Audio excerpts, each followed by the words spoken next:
Olá, boa noite. Espero que todos vocês estejam bem. Estamos aqui para mais uma live. Hoje com meu amigo Gabriel Torobai, além de amigo, mentor do Camaleão. Ele acompanha a nossa jornada desde o início. Já perdi a conta aí de quantos talks nós já executamos, né? Quem vem acompanhando o nosso trabalho aí sabe que antes dos talks a gente trabalha o conteúdo dentro do nosso blog. Então, se você ainda não conhece o nosso blog, convido para entrar no nosso site www.nucleocamaleão.eco.br/blog. Lá já tem vários artigos sobre inovação, sobre tecnologia, sustentabilidade, resíduos. Todo domingo a gente tem conteúdo novo. E de 15 em 15 dias, normalmente, às vezes a gente acaba mudando um pouco essa rotina, sempre às terças-feiras, às 19 horas, a gente vem aqui falar ao vivo com você pelo nosso canal do YouTube, trazendo o nosso mentor, trazendo um conteúdo para ser discutido e que você possa estar interagindo com a gente. O grande diferencial do nosso canal é esse. Você vem participando, trazendo suas perguntas, né, apresentando também as suas ideias. Então é o momento da gente criar mais interação, gerar conexões, network. Aproveitem bastante o chat, mandem perguntas para a gente. Quem ainda não conhece o Camaleão, nós temos a missão de inspirar as pessoas a desenvolver a consciência ambiental e trabalhamos na jornada do empreendedor. Trabalhamos com um programa de pré-incubação, uma trilha onde você aprende do A a Z como fazer a gestão do seu negócio, como melhorar o modelo. Temos consultorias, mentorias, workshops, né? Acabei não me apresentando, meu nome é Bruno Navarro, para quem ainda não me conhece, eu sou engenheiro ambiental, e tudo isso nasceu dessa minha missão de vida aí, de poder contribuir com o desenvolvimento sustentável. Convido vocês para também conhecer as nossas redes sociais, Facebook, Instagram, LinkedIn, Núcleo Camaleão. Procurou por esse nome, você vai achar todos os nossos canais. Temos dicas sustentáveis, dicas empreendedoras, muita coisa bacana, e estamos abertos aí a sugestões, tá bom? Agradeço a presença de todos. Vou chamar aqui o meu amigo Gabriel, ele que é formado, né, em comunicação social e jornalismo pela UFES, tem uma especialização em gestão de projetos, trabalha com design thinking, já é mentor da nossa incubadora, de outros espaços aqui também que ele acaba apoiando, mas eu vou trazer o meu amigo aqui, que ele vai se apresentar até melhor do que eu. Olá, Gabriel, boa noite. E aí, Bruno, boa noite, beleza? Tudo bem, cara, com você? Tudo bem. Paz, o artigo foi um sucesso muito grande. A maioria das pessoas, né, deram feedback dizendo que não conhecia tantas formas, né, de inovação. E aí agora é a oportunidade das pessoas estarem interagindo com a gente aqui. Gabriel, se apresenta aí, meu amigo. Bem, gente, boa noite. Meu nome é Gabriel Torobai. O Bruno falou um pouquinho da minha formação. Sou especialista em gestão de projetos. Hoje eu trabalho com inovação, transformação digital, estratégias digitais. Inovação é um tema que está cada vez mais forte, né, dentro de empresas, projetos, dentro de novos modelos de negócio. E a ideia hoje é a gente falar um pouquinho dos tipos de inovação, falar um pouquinho das estratégias que algumas empresas têm para sistematizar e pensar cientificamente essa disciplina da inovação. E a ideia é colocar essa sementinha aí e compartilhar com vocês um pouquinho do que eu sei, um pouquinho do que eu aprendi nesses anos de caminhada. Bacana demais, meu amigo. Te agradeço mais uma vez pelas oportunidades, né, que são várias aí que você está proporcionando para a gente aí. Então, mais essa aqui agora com o tal Camaleão, Gabriel Torobai. Meu amigo, é com você. Sucesso aí, até daqui a pouco. Beleza, gente. Gente, eu vou compartilhar a tela aqui com vocês para a gente acompanhar juntos, né, esse conteúdo. É um conteúdo que é baseado num livro, né? E ele é muito interessante porque ele sistematiza essa parte da inovação, né? Ele traz uma ideia de um diagnóstico, traz uma ideia de uma estrutura para você diagnosticar e pensar estrategicamente como inovar, ok? Deixa eu compartilhar minha tela aqui.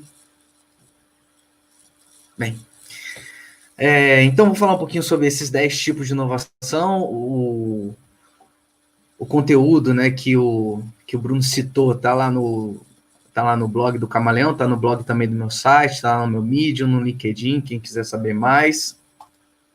Enfim, o Bruno também comentou um pouquinho, né, sobre a minha formação, eu falei um pouquinho da minha experiência, e o legal é que, como eu venho da área de comunicação, né, minha graduação, e também depois nessa parte de projetos, então eu vi dois extremos, né, um extremo de humanas, uma coisa mais abstrata, fortalecimento da comunicação, e o de exatas, né, que foi muito da metodologia de gestão de projetos, né, a tradicional, que é chamado PMBOK.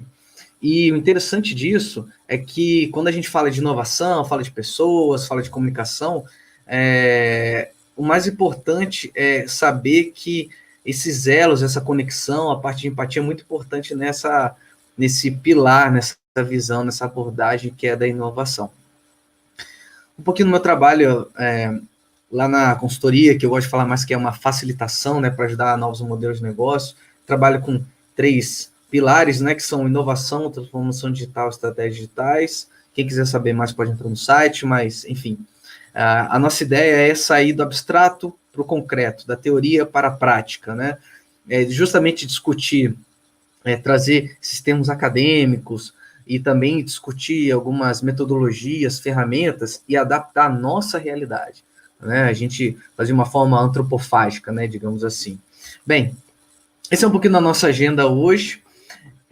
Vou falar um pouquinho da origem desses 10 tipos de inovação e como foi pensado essa metodologia, essa abordagem, essa forma de estruturar a inovação. Falar um pouquinho do repensar a inovação como uma disciplina, os tipos de inovação e algumas orientações. A ideia aqui é ser muito prático, né, ser bem dinâmico. E o Bruno falou aí, quem tiver perguntas é só fazer, tá bom? Bem, de onde saiu os 10 tipos de inovação, né? Os 10 tipos de inovação vêm da consultoria chamada Dublin, né? E que atualmente faz parte do grupo Deloitte. E o Larry, que é o CEO, né, um dos encabeçaram isso, é uma consultoria de inovação que há vários anos, sistematicamente, vem trabalhado com essa questão de colocar a inovação dentro de empresas e avaliar e analisar como é que essas inovações vão ocorrendo ao longo do tempo. E aí, a última finalização, a última versão dos 10 tipos de inovação foi justamente essa parte onde ele estruturou e ele faz uma analogia com a tabela periódica. Porque vocês vão ver, né, que os 10 tipos de inovação não são tipos puros de inovação. Então, é uma questão de, ok, eu tenho esses 10 tipos, mas eu posso usar 4, 5 em combinação, como a gente faz com a tabela periódica, né? E aí foi curioso que quando eu vi essa questão dele comparar com a tabela periódica, das versões, eu vi que tem muito a ver com essa questão antagonista do purismo da inovação. A gente só vai inovar, só vai fazer esse tipo de coisa, sendo que a gente pode ver um espectro mais sistêmico e mais amplo, e até mesmo se a gente for pensar em termos de ecossistema, como a gente pode aproveitar esse ecossistema, aproveitar as pessoas, aproveitar esse conhecimento tácito que elas têm e que está aí, né, e fazer justamente essa aliança entre teoria e prática, né, para a gente ter a praxis mesmo na questão de inovação. E também fugir um pouco dessas palavras que estão na moda, né, inovação, design thinking, design sprint, ok, legal, mas como é que é isso na prática? O que a gente pode adaptar para a nossa realidade? Eu acho que isso é muito importante também. E o legal que no livro ele traz uma provocação sobre repensar a inovação, justamente por conta dessa questão que ficou muito abstrata e, ao mesmo tempo, distante relativo a alguns pontos que eu vou passar aqui. Mas o interessante é justamente, poxa, a inovação só é tecnologia, a inovação só é produto, só é novo serviço, é disruptiva, né? Quantas vezes eu já ouvi, eu quero fazer tipo Uber, tipo Google. Mas espera aí, esse tem um modelo de negócio deles. Então, se você quer fazer algo novo ou se inspirar, ok. Mas tem um ponto onde ele vai falar que é justamente diagnosticar, né? Que, se a gente for ver abordar Design Thinking, é justamente explorar, né? Qual o problema que a gente tem ali, qual são as personas envolvidas. E é justamente esse olhar diagnóstico, e não pensar só na solução. A gente tem que diagnosticar muito bem para justamente surgir resultado, né? Ter resultado, ok? Bem, uma das provocações que ele traz é justamente que esse pensamento que a maioria das inovações fracassa, né? E ele coloca que isso não precisa ser assim, que nós, como inovadores, nós como pessoas que estão fazendo parte desse processo como transformadores, não deveríamos permitir isso, né? E por que isso, eu acho muito interessante trazer essa provocação dele, porque justamente ele traz uma questão poxa, peraí, fracassa por quê? Quais os passos anteriores que nós tivemos para justamente ter essa questão de fracassar? Será que não foi feita uma pesquisa correta? Será que não foram feitas perguntas corretas? Será que a gente não explorou o problema corretamente? Então, isso é muito importante. A inovação quase nunca fracassa por falta de criatividade. Isso é uma coisa muito interessante, né? As pessoas falam, não sou criativo, eu não sei desenhar, eu não... enfim, conecta essa questão de inovação com a questão de criatividade, com a questão de pensar que tem que ser criativo, né? E tem uma palavra aí que para mim faz total sentido, que é disciplina. Que aí eu faço a conexão com gestão de projetos, né? O que na gestão de projetos, como tem processos e tem etapas ali, e na gestão da inovação, não vou falar hoje, mas é importante ter isso bem claro, nós temos que ter uma disciplina e temos que ter etapas. Não é uma coisa que vai acontecer do dia para a noite, existe uma questão orgânica de crescimento, existe uma questão de cultura, de hábitos, de processos, de rituais que tem que ser injetados estrategicamente na organização dos nossos projetos. E também etapas, né, e uma mobilidade ágil, né, que uma outra abordagem na metodologia da startup enxuta fala também, né, e metodologias ágeis. Justamente isso, eu ter essa mobilidade do MVP, do sempre estar em beta, justamente para saber que eu posso sempre melhorar. Então, tem a questão da inovação incremental. O caminho mais certeiro para o sucesso é focalizar apenas nos produtos, né? Apenas os produtos.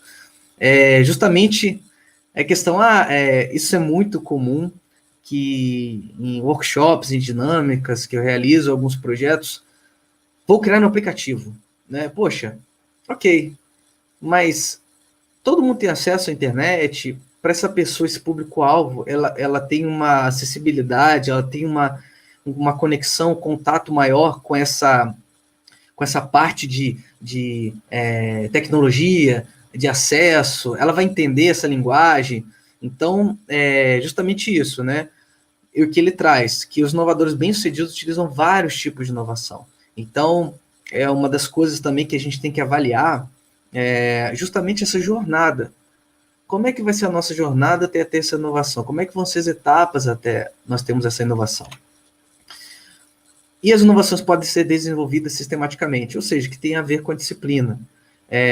E a gente começa a aumentar exponencialmente a probabilidade de sucesso, porque essas incrementações, como um exemplo, né, dos aplicativos que tem versão 1, versão 2, e tem essas atualizações, elas ajudam a gente ter uma visão sistemática, e justamente de incremento. Então, a gente sempre vai incrementar, sempre vai fazer alguma coisa melhor, sempre vai ter esse crescimento, né? Isso é muito importante. Bem, uma das coisas que o livro traz também, que eu acho de grande valia comentar, é justamente essa definição da inovação. Então, ele traz esse conjunto, né, de pensamentos, de provocações, com base nessas décadas de consultoria e inovação, e aí ele traz também justamente isso, né, uma frase onde, como é que a gente pode pensar em inovação? Então, ele define que inovação é a criação de uma oferta nova e viável. Quem trabalha com inovação, ou com design thinking, ou com alguma outra metodologia que aborda isso, né, ou quem estuda, já vê aqueles 3 círculos, enfim, da viabilidade técnica, da parte design humana e da parte tecnológica, da parte de viabilidade financeira, e ali no meio está a inovação. Legal. Então, ele traz aqui também essa visão, né, sem excluir todo o histórico e todas essas outras teorias, e todos esses pensamentos e visões sobre a inovação. O que ele quer dizer com essa frase? Inovação, e ele reforça bastante, e é uma coisa também que eu acho que faz muito sentido. Inovação não é invenção, né? Inovação tem que ter uma viabilidade, tem que gerar lucro, tem que gerar uma transformação, tem que gerar algo novo, diferente de uma invenção, né? Uma invenção realmente tem o seu aspecto disruptivo, mas ao mesmo tempo nós temos que entender que a invenção chega a um ponto que a gente tem que, opa, isso aqui é algo novo. Como é que eu posso transformar isso para o mercado? Tanto que quem for um pouco mais curioso vai ver que existe uma guerra, né, velada sobre patentes, né? Justamente por conta disso. O Gorilla Glass, né, que eu vou falar um pouquinho mais do touch, né, a tela touch, tudo isso vem de patentes. O próprio GPS, o GPS foi uma invenção bancada pelo governo americano dentro de uma universidade. Então, o GPS vem da universidade, né? Não vou entrar nem nesse mérito de questão de recursos, de investimentos na parte científica acadêmica, mas como é importante essa parte da invenção e como isso patenteado e depois desenvolvido em produto, isso como uma funcionalidade que hoje a gente não se imagina sem GPS, né? Se imagina sem essa funcionalidade para a gente utilizar no dia a dia. Oferta. A ideia é o quê? É pensar além dos produtos e serviços. É pensar não só no produto, no serviço, mas no impacto que ele vai ter para o público-alvo que ele quer, para o cliente ideal que ele quer atingir. Nova, né? As inovações devem ser novas para o mercado ou setor, e aí é diferente da invenção. A gente tem que entender que a inovação é uma inovação quando ela traz algo novo para o setor, e não quer dizer que é disruptivo, pode ser incremental. Muita gente, por conta dessa situação que a gente está vivendo, foi para o marketing digital, foi para digitalizar alguns processos, home office, ou seja, alguns modelos de negócio, alguns processos tiveram que ser feitos de forma diferente, e aí, dentro dos processos dessas empresas, que algumas ainda estão patinando em relação a isso, sobre comunicação, sobre um novo modelo de trabalho, elas têm que inovar internamente, elas têm que estar abertas para novos processos. Home office não é uma coisa nova, teletrabalho, né, não é uma coisa nova, então isso é uma coisa importante também de reforçar. Bem, e viável, né? Inovações devem ser autossustentáveis, então elas têm que se manter e ter um retorno sobre o investimento. Por isso que a questão da inovação ela ter uma exponencialidade, quer dizer que, dentro dos tipos de inovação, nós vamos passar ali por alguns tipos, e aí vocês vão ver que existem formas diferentes dessa inovação ser paga, mas também existem etapas anteriores para a gente implementar esse MVP, né, digamos assim, se a gente for colocar esse mínimo produto viável para o mercado, da gente testá-lo e entender que nós podemos fazer incrementos e isso tem uma viabilidade no mercado. Então, existem metodologias, existem etapas, existem dinâmicas que a gente pode utilizar. Antes fala bem assim, eu vou investir R$1 milhão, ou R$100 mil, ou R$30 mil para criar algo novo, mas vai para o mercado e não funciona, né? Então, a gente tem que entender, poxa, eu estou atendendo a quem? Eu tô gerando valor a quem, né? Diferente de preço, tá bom? E é o que ele discute, né? Que essa nova disciplina de inovação, e eu trouxe os principais pontos que eu acho interessante, é justamente isso. Hoje as empresas precisam ter novas descobertas e estratégias para impulsionar o crescimento e sobrevivência. Nós vimos isso, né? As empresas que tiveram maior mobilidade, né? Sobre fazer novo projeto, sobre fazer novos processos, sobre fazer uma nova mudança para o digital, sobre fazer uma questão de adaptar entrega para o delivery, ou fortalecer a comunicação com os clientes, isso fez toda a diferença, né? E aí, né, o ritmo das mudanças exige maior flexibilidade, eficácia e inovação. Justamente isso.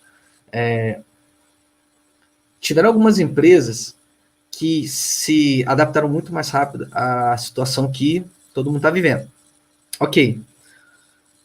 Eu imagino que algumas delas já tenham feito um cenário futuro para justamente pensar na forma que foi, que no caso aconteceria. Se ninguém pudesse trabalhar, ou todo mundo pedisse delivery, ou seja, elas pensaram no futuro.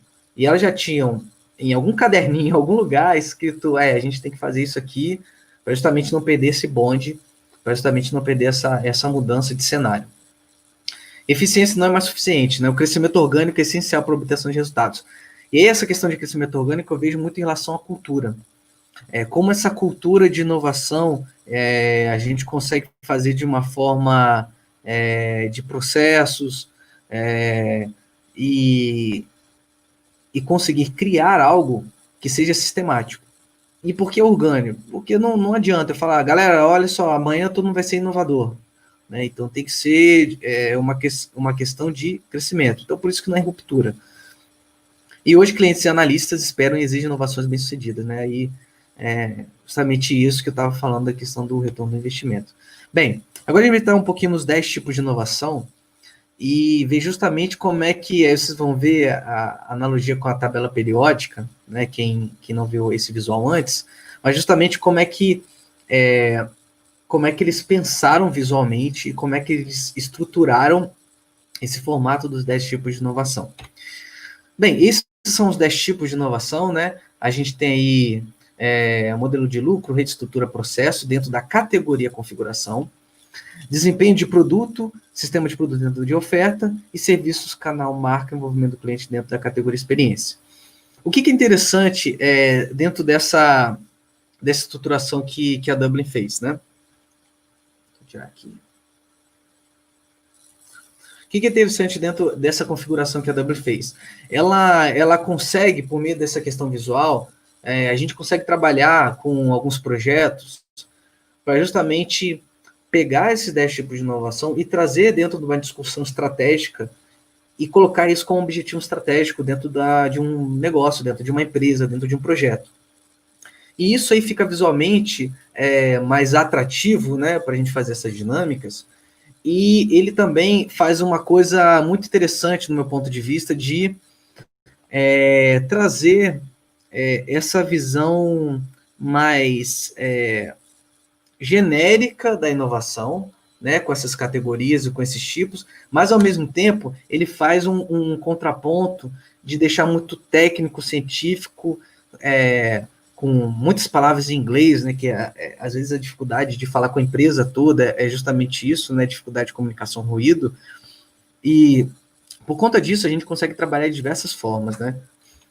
Bem, na parte de configuração, na categoria de configuração, é onde estão concentrados os trabalhos mais internos do modelo de negócio. Então, se que a gente for ver, são questões da porta para dentro, tá? Então, essa está dentro de categoria de configuração. Dentro de oferta, a gente está ali falando do produto ou serviço, ou um conjunto de produtos e serviços que estão no meio ali, da porta para dentro, da porta para fora da empresa, mas que eles conseguem ver essa interface e como o que eles fazem no produto ou serviço tem uma mudança interna e tem também uma mudança externa, né? Aí eu estou falando da questão de algumas configurações e processos novos que têm que ser pensados. E questão na categoria experiência, esses são elementos do negócio que estão voltados para o cliente.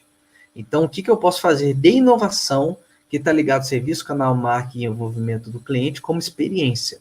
E quando a gente pega essas 3 categorias, a gente entende que existe uma sinergia entre elas. Né? A maioria das empresas que inovaram passaram por todas as categorias, não todos os tipos de inovação, mas pegaram elementos de todas as categorias e juntaram para justamente fazer esse novo elemento de inovação que a tabela periódica que eles fazem, que eles criaram, né, que eles estruturaram, demonstra. Bem, então dessa forma que fica configurado os 10 tipos de inovação.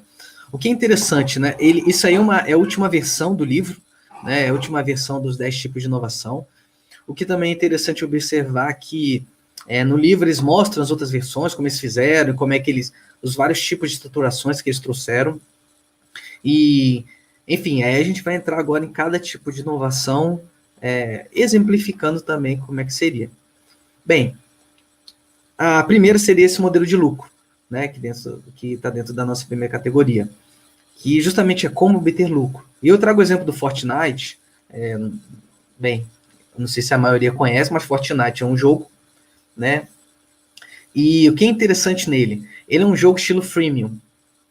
E o que tem diferença desse jogo para os outros, né? Primeiro que esse jogo aí, quando levantaram a possibilidade desse jogo, foi dentro do laboratório da empresa de desenvolvimento de jogos, né? Então, foi no laboratório de inovação onde trouxeram ideias novas. Segundo ponto que é muito interessante é que a maioria dos jogos freemium, né, que é free de gratuito e mium de premium, né? Então você joga gratuito e se você quiser algo a mais, né, um carro a mais, sei lá, algum dispositivo a mais para você jogar melhor, você tem que pagar, né? Moedas, né? Tudo isso tem que pagar. A diferença do Fortnite é a possibilidade de customização do seu personagem.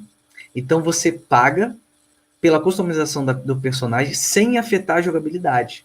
Então, se você não tiver nada, se você quiser pagar nada para jogar, beleza, você está jogando. Mas se você quiser customizar seu personagem, você vai pagando. Então, eles trouxeram uma questão de engajamento dentro do jogo que está ligado não à jogabilidade, mas está ligado à sua interação com o personagem e o que diferente você pode fazer com o seu personagem, sem afetar a jogabilidade. Isso é muito interessante, né? O outro que é um exemplo que aí das conexões, né, de rede, que são as conexões com outras pessoas ou marcas para criar valor. E aí um exemplo que eu trago é do grupo a Ford e a Volkswagen, que são concorrentes, para justamente a criação do carro elétrico autônomo. Então elas se juntaram para justamente compartilharem, né, informações de inovações tecnológicas para criar um modelo de carro elétrico autônomo. O que é interessante nisso?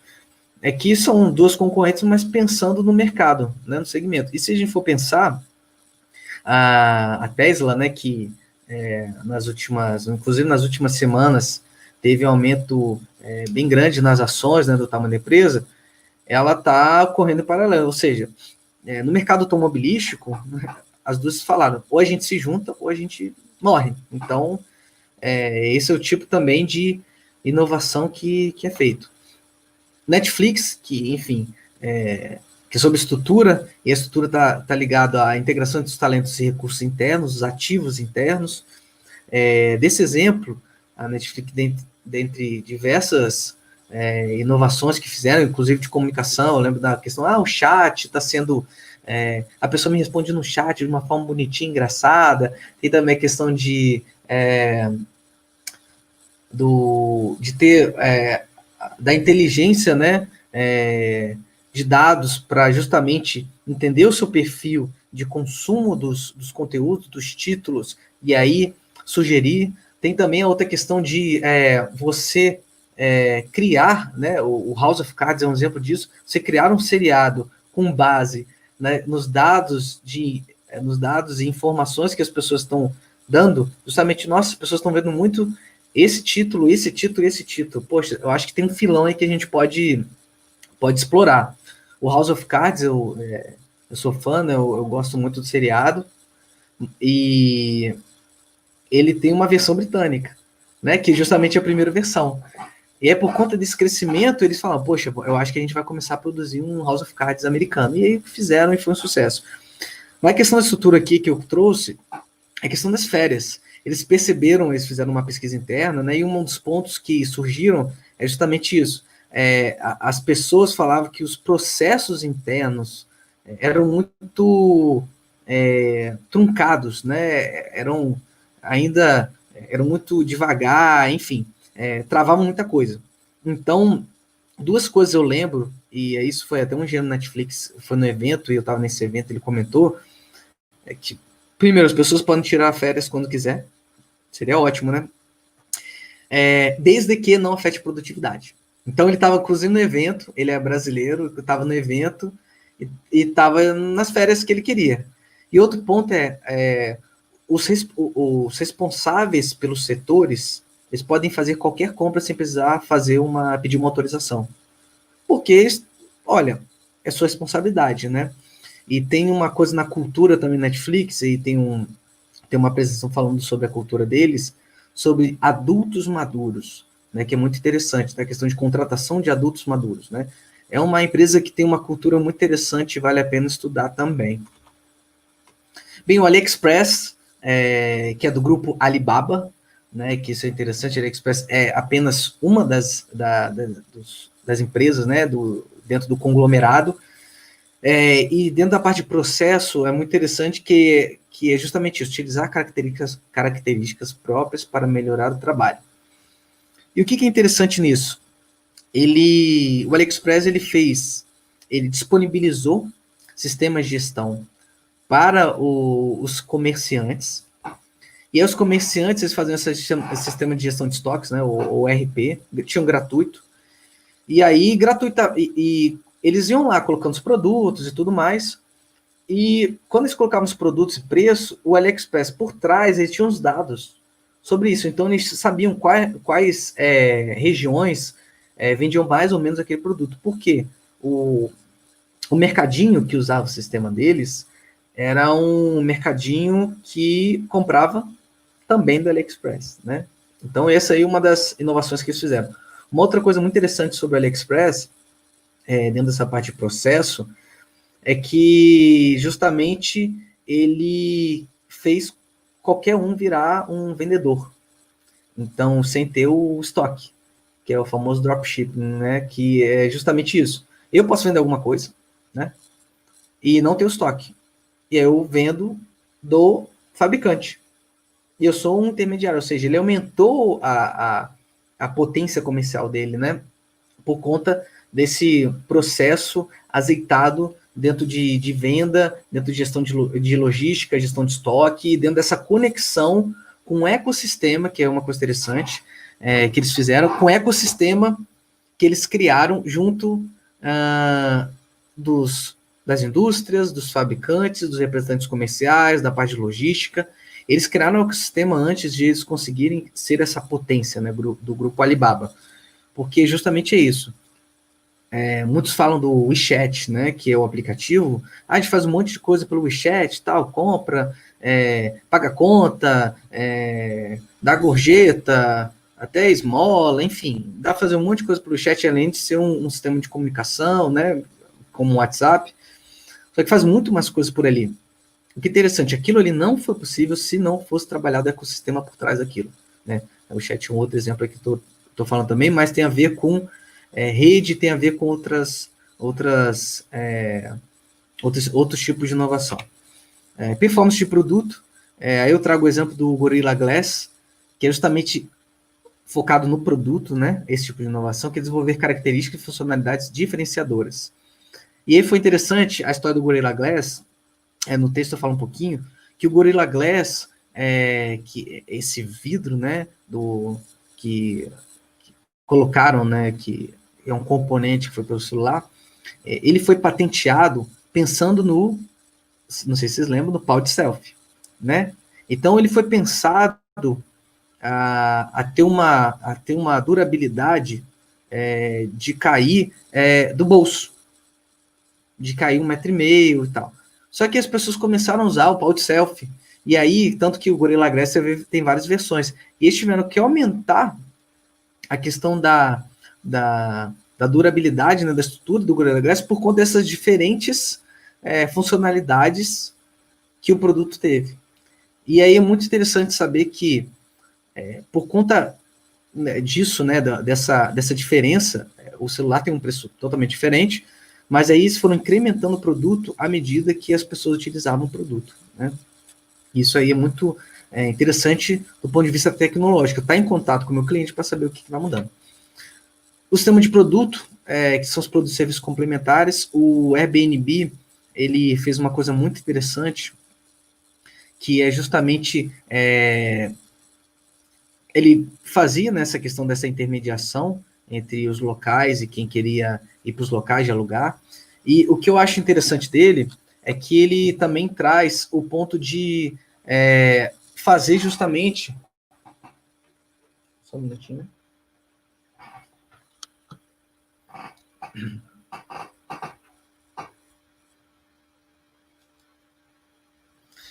o Airbnb ele faz essa questão de justamente fazer uma conexão entre a pessoa que vai para o local, mas ele começou a vender um serviço complementar, que é justamente ter essa venda do guia do serviço turístico.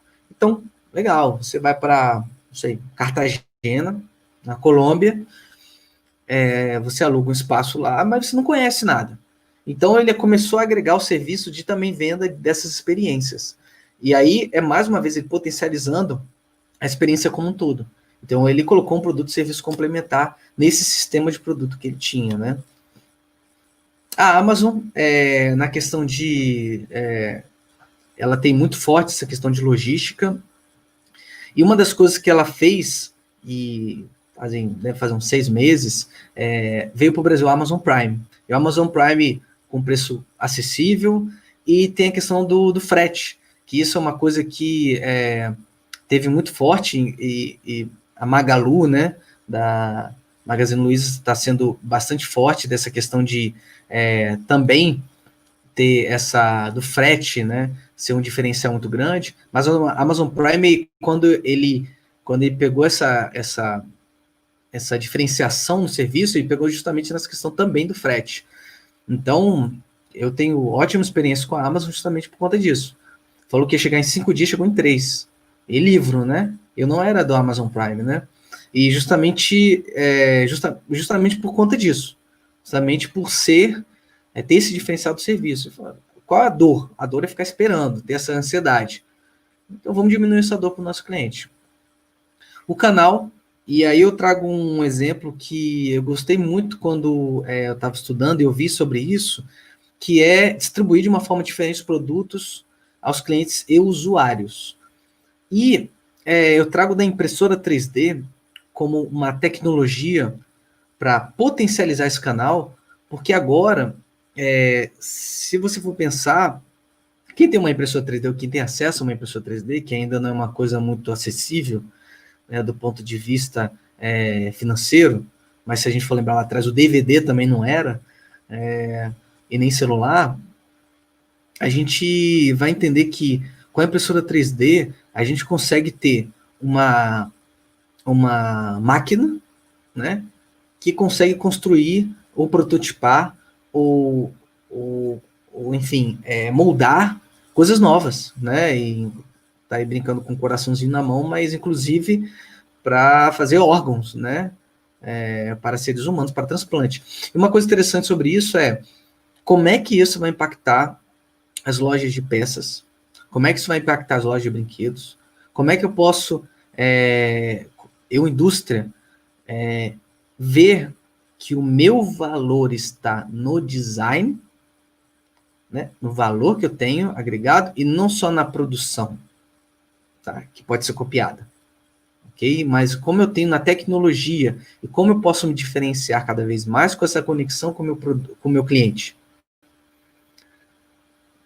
O iPhone é feito na China, mas o design está na empresa. E é isso que muitas multinacionais fazem. Elas não vão pegar todo o laboratório dela e vão levar para tirar da matriz e vão botar em outros países. Porque as cabeças pensantes, o diferencial tem que estar dentro da empresa. E por isso que é muito importante a gente entender o valor do investimento em inovação dentro da empresa, o valor do investimento em ter academia por perto, em ter coletivos, comunidade, enfim, começar a pensar de uma forma ecossistêmica e trazer justamente outros atores para dentro das empresas. E quanto mais tradicional for, tem que trazer gente mais diferente ainda e pensar como sistematizar isso. E aí eu estou falando de também sistematizar a inovação. Marca, e aí é um outro tipo de inovação que é muito interessante, porque eu estou falando de como é que eu vou representar meus produtos e serviços e a minha empresa. A Patagônia é uma marca de roupas que eles defendem uma bandeira que você não precisa ficar comprando novas roupas. Você pode... justamente a questão deles é durabilidade. Então, eles têm uma pegada muito forte de sustentabilidade, muito forte de meio ambiente, muito forte do capitalismo consciente, justamente por conta disso. eles entendem que a marca é o ativo mais importante que eles têm, né? E aí eu vou dar um outro exemplo.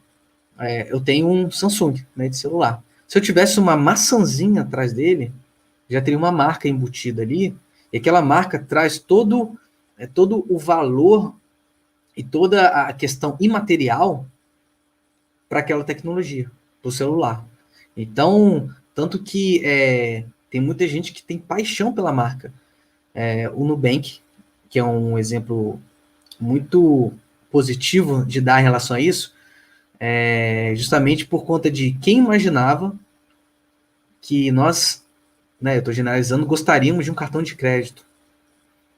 Quem chamaríamos de roxinho, justamente por conta disso, ele trabalhou a marca. E quando o CEO, o Vélez, foi perguntado se isso estava planejado, ele falou, sim, estava planejado. É isso aí, nós tínhamos no planejamento estratégico das pessoas amarem a marca. E eles são totalmente centrados no usuário. Inclusive, na parte estrutural da empresa, ela é projetizada, no Spotify fala muito dos squads, né, que são equipes, mas dentro do Nubank, todas as equipes, a maioria das equipes são pessoas relacionadas, são pessoas que estão no relacionamento com o cliente. Então, elas que trazem insumos, a maioria dos insumos, para as equipes de tecnologia, desenvolvimento, marketing, jurídico, financeiro, recursos humanos, também beberem dessa fonte, né? Então, eu estou ali na linha de frente, tendo contato da linha de frente. E muitas inovações vêm quem está em contato com a linha de frente. Então, por isso que é muito importante quando a gente pensa em inovação, ou pensa em criar algo novo, ou pensa em criar algo disruptivo para o nosso produto ou nosso serviço e para nossas empresas, nós temos que trazer gente que está ali no dia a dia. O comercial, que está no suporte ao cliente, quem está no telemarketing, né?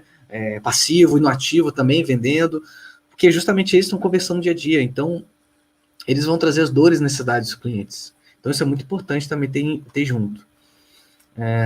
Falando de cliente, né, a NBA também é um outro exemplo do envolvimento do cliente. A NBA, a marca NBA, ela, ao longo do tempo, quem joga videogame aí vê que os melhores jogos de basquete, né, são da NBA, tem alguns outros paralelos, mas são com a marca da NBA. Por que da marca da NBA? Ali tem os jogadores oficiais, né, aí também os jogos de futebol, né, eles brincam, né, com os mais próximos, as feições reais. E a NBA também fez outras inovações com o envolvimento do cliente. Estatísticas em tempo real, usando realidade virtual, realidade aumentada para isso. Questão de você utilizar e ter jogadores oficiais e comprar produtos oficiais da NBA.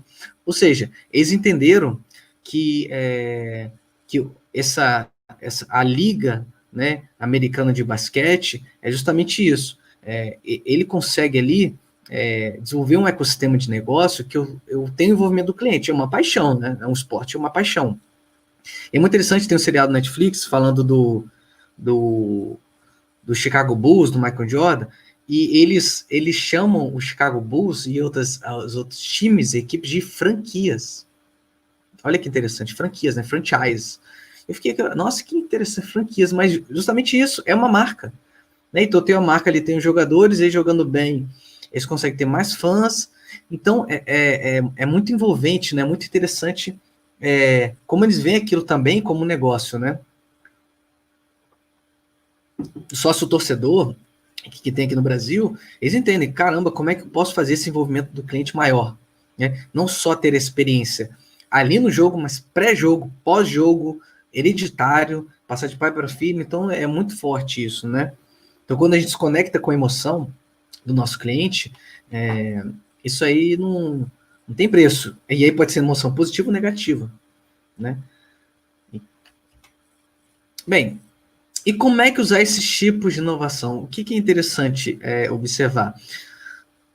Todas as empresas que eu comentei, eu falei um pouquinho dos exemplos de como elas inovaram. O interessante é que os tipos de inovação não são únicos. Né? Aí eu trouxe um exemplo, inclusive do livro, que existe a inovação em rede, network saindo ali, né, como a principal. Base a gente tem a inovação se conectando com o modelo de lucro, com o sistema do produto e com marca. E ali depois tem pontilhado cada setinha ali também indo para algum tipo de inovação. O sistema do produto indo para a performance do produto e serviço, a de marca indo para relacionamento com o cliente e canal. Como é uma tabela periódica, eu posso utilizar diversos tipos de inovação. O diferencial é como eu posso montar esses tipos de inovação de acordo com o meu modelo de negócio, de acordo com meus objetivos estratégicos, de acordo com meus OKRs, de acordo com o meu público-alvo. Então, é muito importante isso, tem que ter um diagnóstico antes, explorar bem o problema, explorar bem como é que é o organograma, os processos que tem na minha empresa, para entender o que eu posso melhorar ali. Teve um projeto onde nós observamos vários tipos de inovação, e o interessante é entender que existem vários tipos e várias táticas de inovação. Não vou entrar aqui porque realmente para uma outra live, né? Vou até comentar com o Bruno, mas os tipos de inovação, eles vão sendo montados ao longo do tempo, e é muito importante porque esses podem ser pilares interessantes para eu criar planejamentos, estratégias de inovação e planos de ação para isso. E aí eu estou começando a entrar na gestão da inovação, né? Sem a gestão da inovação, tudo isso se perde. Não pode ser, galera, todo mundo vai ser inovador hoje, então vamos embora. Não, isso aí eu tenho que fazer jus, né? E, como eu disse, disciplina, tem que sistematizar, tem que engajar, tem que ser um crescimento orgânico e tem a ver com cultura. Mapear a cultura é muito importante. E como, né, a gente viu os 10 tipos de inovação, o livro também traz uma pesquisa que eles fizeram sobre o número de tipos de inovação usados pelas empresas inovadoras na média, né? É o que ele utiliza. Então, se a gente for ver, 84% das empresas, que está esse pilar aí à direita, né? Esse consolidado à direita, 84% delas usam de 0 a 2 tipos de inovação, tá? E 16% utilizam de 3 a 10 tipos de inovação. Então, a média ali fica 1,8 tipos, até 2 tipos de inovação que a maioria das empresas utilizam. Então, são as inovadoras na média. Olha que interessante. Quando eu falo das empresas mais inovadoras, nas top, né, que ele utiliza esse termo, eu vejo que 29% usam de 0 a 2 tipos de inovação e 71% usam de 3 a 10 tipos de inovação. Ou seja, eu tenho ali, vou usar só modelo de lucro como inovação. É muito restrito, o seu foco está muito restrito. Então, o grande diferencial é como eu posso encaixar esse tipo de inovação que fazem sentido no meu modelo de negócio, e entender que eu não preciso inovar numa frente só, num tipo só. Eu consigo mesclar, né? Então, com base nas táticas de inovação, com base na capacidade de inovação, ambição de inovação, que são outros tópicos que o livro aborda também, ele faz justamente isso, né? Ele mostra que eu consigo mesclar. A inovação não é aquele purismo, eu só consigo fazer isso. Não, consegue mesclar aqui, consegue mostrar que a mescla disso, a configuração, esses encaixes aí são muito importantes, tá? E como usar os 10 tipos de inovação? Bem, temos que partir de alguns princípios, né? E a gente já está caminhando para o final. Primeiro, a gente tem que entender os 10 tipos de inovação. Então, todos os projetos podem melhorar quando a gente entende os valores, as sutilezas, os detalhes que a gente tem nos 10 tipos de inovação conectados com a minha empresa. Ok? Conectado com o meu modelo de negócio. Isso é importante. E com a cultura. Porque não adianta eu querer inovar de uma hora para outra se eu não trabalho a cultura. Que é outro tópico que também levanta, é um tópico que a gente comenta e planeja bastante na gestão da inovação. Tá? Separar a dependência de produtos e tecnologias. Produto, tecnologia é mais fácil de copiar. Essas capacidades são mais fáceis de copiar. Né? Se for ver dentro do desenvolvimento da economia chinesa e as etapas que eles passaram dentro dos segmentos industriais deles, eles começaram copiando e depois, enfim, todo mundo viu que lá tem marcas próprias, tem produtos até mesmo de melhor qualidade, o 5G é de lá. Então, quem vai conseguir copiar o 5G? Eles conseguiram fazer esse tipo de inovação, né? a maior número de patentes relacionadas ao 5G são deles. E aí? O que eles têm lá diferente? Que eles criaram novos processos, tecnologias próprias para isso. Utilizar os tipos de inovação que mais importam. É justamente o que eu estou falando. Diagnosticar, entender quais tipos atendem o seu segmento de negócio. Eu quero ser o Uber da mochila. Quero ser o Netflix do copo de plástico. Né? Inclusive tem até um site que brinca com isso, né? É o Uber né? Porque virou uma palavra, né? Que aí você pode conectar com alguma coisa. Mas espera aí, vamos entender. Eu quero ser melhor que o Google, quero ser tipo o Google. Espera aí, vamos entender o modelo de negócio do Google. Inclusive, o Google utiliza 8 ou 9 tipos de inovação. Não lembro, acho que utiliza 9 tipos de inovação. No livro fala também. E justamente isso. Ele não começou fazendo o que ele está fazendo hoje. Né? Foi um caminhar. Uber, mesma coisa. Então, todas esses movimentos disruptivos aí são inovações incrementais. Né? Entender o que os usuários realmente necessitam. Aí é a velha máxima de entender para atender. Então, eu tenho que entender meu público-alvo, tenho que entender meu segmento de clientes, tenho que entender minha persona, tenho que entender meu cliente ideal. Então, é conversar, é falar com o cliente. E existem formas sistemáticas para isso, né? A abordagem do design thinking justamente tem isso, né? Design centrado no humano, no usuário. Então, trazer esse pensamento para o usuário é muito importante, que é ele que vai dar as maiores informações e insumos que a gente precisa, né? Bem, é isso que eu queria compartilhar com vocês.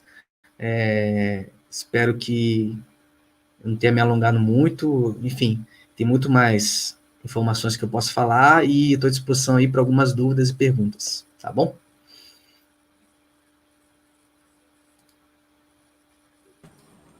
Bacana demais, Gabriel. Rapaz, a gente que é empreendedor, a gente fica escutando tudo isso que você está passando e a gente fica pensando, meu Deus, como realizar tudo isso no dia a dia, né?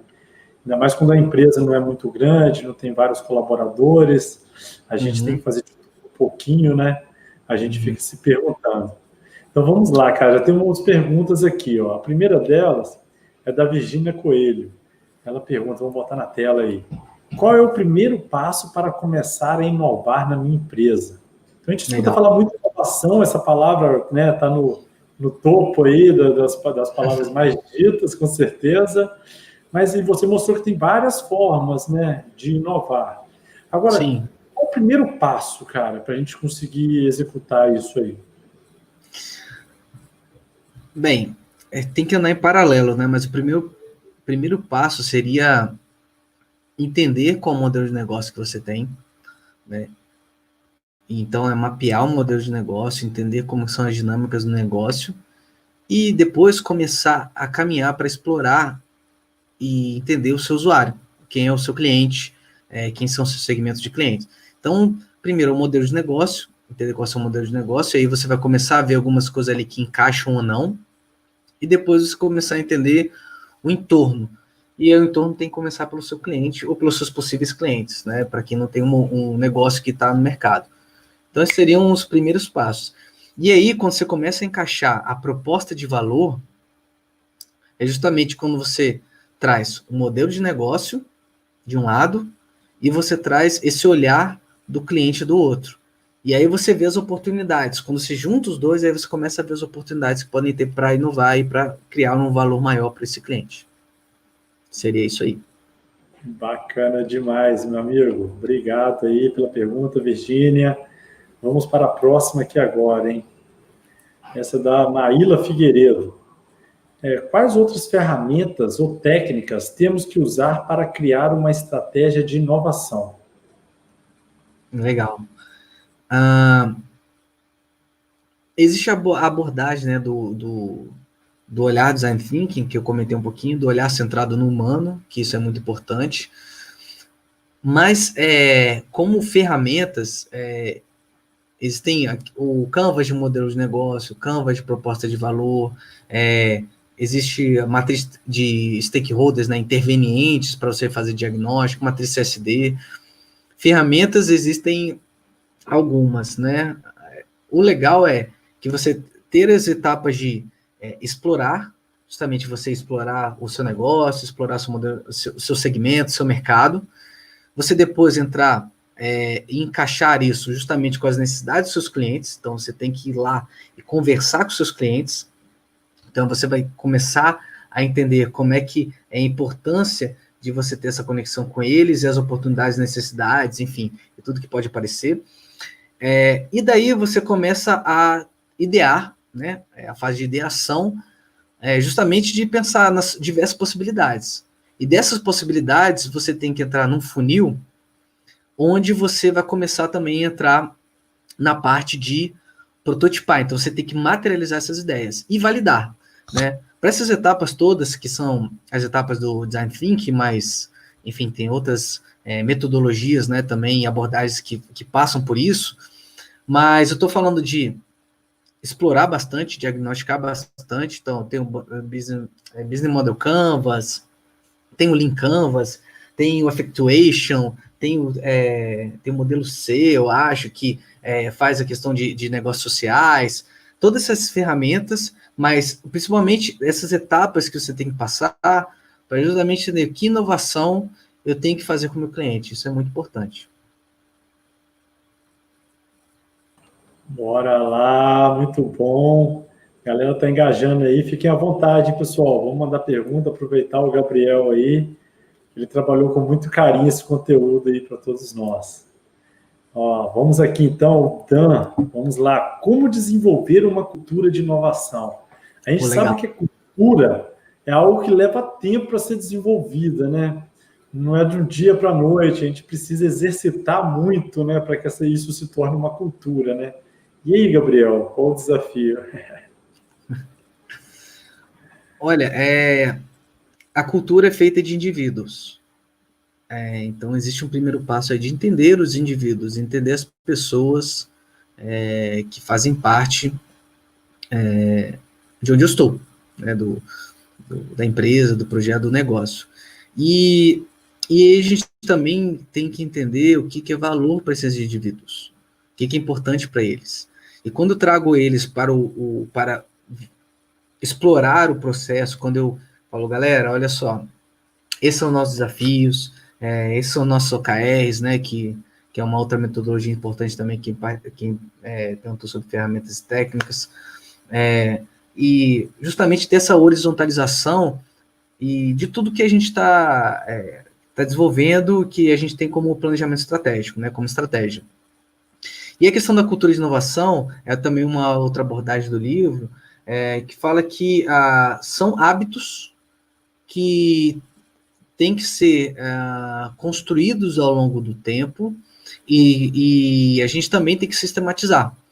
Tem que trazer ali de uma forma orgânica, tem que crescer de uma forma orgânica, mas tem que ter o respeito e que dentro dos valores dos indivíduos, e justamente tem que a cultura não é uma fórmula, então tem que ter muito olhar antropológico, tem que entender bastante a cultura para justamente explorar, né, a cultura, os hábitos, para justamente começar a entender ali o que faz sentido para as pessoas, para começar a entender que existe um objetivo final de cultura de inovação. Então, trazer elas para participar do processo, trazer elas para justamente potencializar e dinamizar alguns projetos internos, ter um olhar de cuidado para justamente... não olhar de cuidado, é olhar empático, né? Mas também entender o lado do outro e a gente ver juntos as possibilidades de inovar. Então, trazer todo mundo para a mesa, discutir, explorar, se comunicar, interagir, colaborar, co-criar. E aí as pessoas começam a se engajar cada vez mais. Então, não é uma coisa de uma hora para outra, mas só pelo fato de juntar quantas vezes em empresas que alguém já deve ter passado, eu já passei por essa situação, toda reunião era para dar esporro. A reunião era para dar esporro, não era reunião para... Galera, o que a gente pode melhorar? Vem aqui, vamos lá, fala tudo que a gente pode melhorar, sistematizar isso e ver acontecer, né? E aí a pessoa se sente engajada. Então todo mundo fala, nossa, tá desinteressado, tal, eu queria que todo mundo fosse dono, né? Mas espera aí, esse olhar do dono, a pessoa tem que o dono ele pode mover alguma coisa, fazer diferente, né? Então, se eu não tenho essa autonomia, se eu não sou imbuído dessa autonomia, se eu não tenho essa permissão, como é que eu vou poder ter uma cultura de inovação, fazer algo diferente, né? Então, é falar para um adulto para ele não ser adulto, né? Ó, você vai fazer isso aqui, tá? Mas espera aí, talvez ele saiba o que é melhor para ser feito. Tem que conversar com ele. Então, por isso que a gente fala da questão de chefe, não liderança. Liderança e não chefe. Então, é justamente isso. Entender a equipe, entender como todo mundo pode contribuir, cada um tem sua função ali, e todo mundo quer crescer em conjunto. Então, por isso tem a questão também, vem de propósito, né? Qual o propósito que eu tenho para fomentar essa cultura de inovação.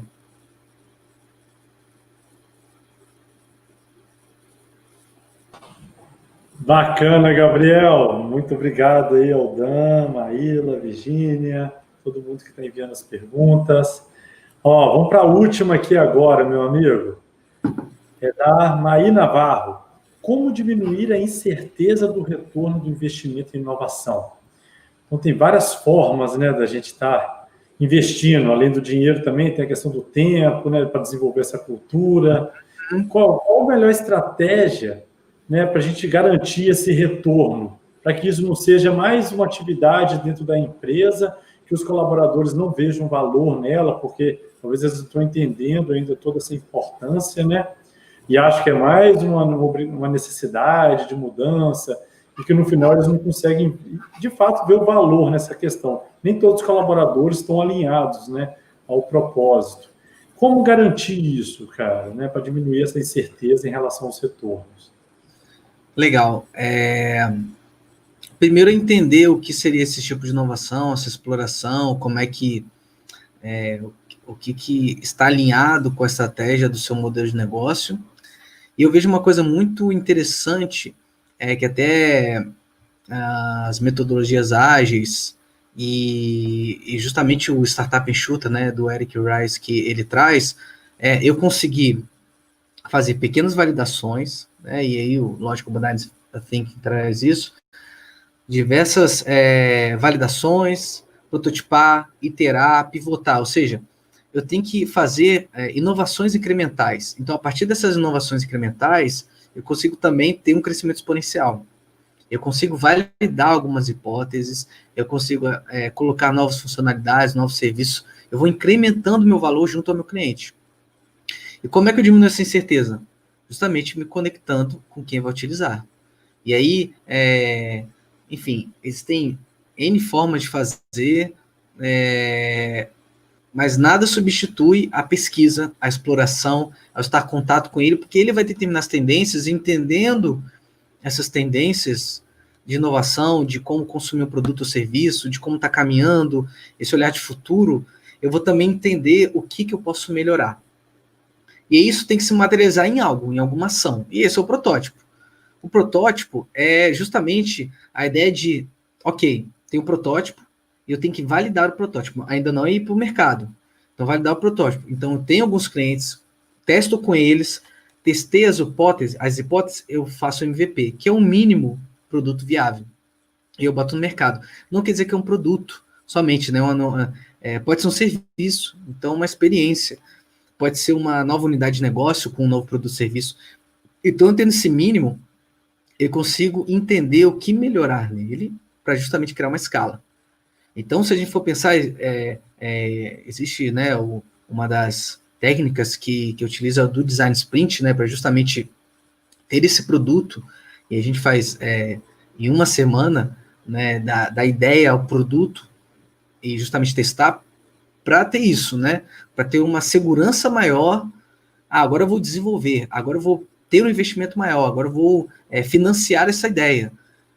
Existem formas de fazer isso. E aí, eu tendo o meu mínimo produto viável, validado no mercado com calma, né, de uma forma mais tranquila, mas eu tendo esse canal aberto, eu consigo ter essa inovação incremental. Eu consigo diminuir a certeza, consigo diminuir o risco. Eu consigo ter essa conexão com o meu cliente e ter essa maleabilidade de fazer essas inovações incrementais, de fazer essas melhorias, e aí eu consigo ter um retorno de investimento melhor.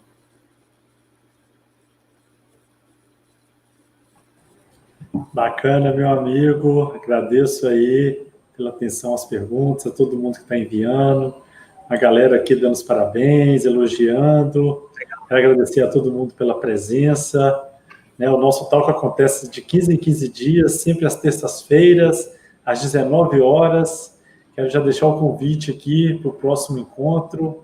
Até lá, acompanhe aí as novidades, né, do blog, todo domingo. Todo dia nós temos posts nas nossas redes sociais com dicas sustentáveis, dicas empreendedoras. Então a gente não para de estar gerando informação. Quem quiser receber o nosso e-mail, ele é semanal, a gente envia toda terça-feira, no período da tarde. Então pode estar entrando em contato com a gente, passando o seu e-mail, que você vai receber um conteúdo aí que com certeza vai ajudar na sua trajetória empreendedora e como cidadão também, né? Porque a gente tem as nossas atitudes diárias aí que contribuem muito para o desenvolvimento sustentável. Então, Gabriel, te agradecer, meu amigo, por mais essa oportunidade. Sensacional o conteúdo, você mandou muito bem na escolha aí, na sua apresentação também. Quem não leu o artigo do Gabriel, deixa aqui o convite, Núcleo Camaleão, site.eco.br/blog. Entrem lá, que tem bastante artigo interessante. Tenho certeza que vai agregar muito na sua trajetória. Meu amigo, as palavras finais agora são suas aí. Bruno, eu só tenho a agradecer essa parceria aí que vai de anos já, né? Vi nascer, né, o Camaleão, né, literalmente. E agradecer a oportunidade, eu espero que eu tenha contribuído de alguma forma aí para compartilhar esse conteúdo. Quem quiser também tem meus contatos aí, enfim, quem quiser continuar essas conversas, e estou à disposição para os próximos talks também, próximas lives, e a gente seguir conversando. Bacana, meu amigo, muito obrigado. Quem chegou um pouquinho atrasado, perdeu o início, o conteúdo vai ficar salvo já no nosso canal do YouTube. Então, encerrando aqui, eu já libero para vocês, viu? Pessoal, muito boa noite para todos vocês. Até daqui a 15 dias, né? Logo a gente vai lançar esse tema aí, surpresa, mas pode ter certeza que vai ser um parceiro aí bacana, assim como tem sido todos os nossos encontros. Nós temos uma rede de mentores, pessoas muito bacanas, né? Além do ser humano, muito, muito legal, a gente também tem profissionais muito gabaritados aqui com a gente. Então, isso aí só engrandece o nosso bate-papo aqui, a nossa jornada. Muito obrigado a todos, boa noite, Gabriel. Valeu, obrigado, boa noite. Valeu. Tchau. Se cuidem. Valeu.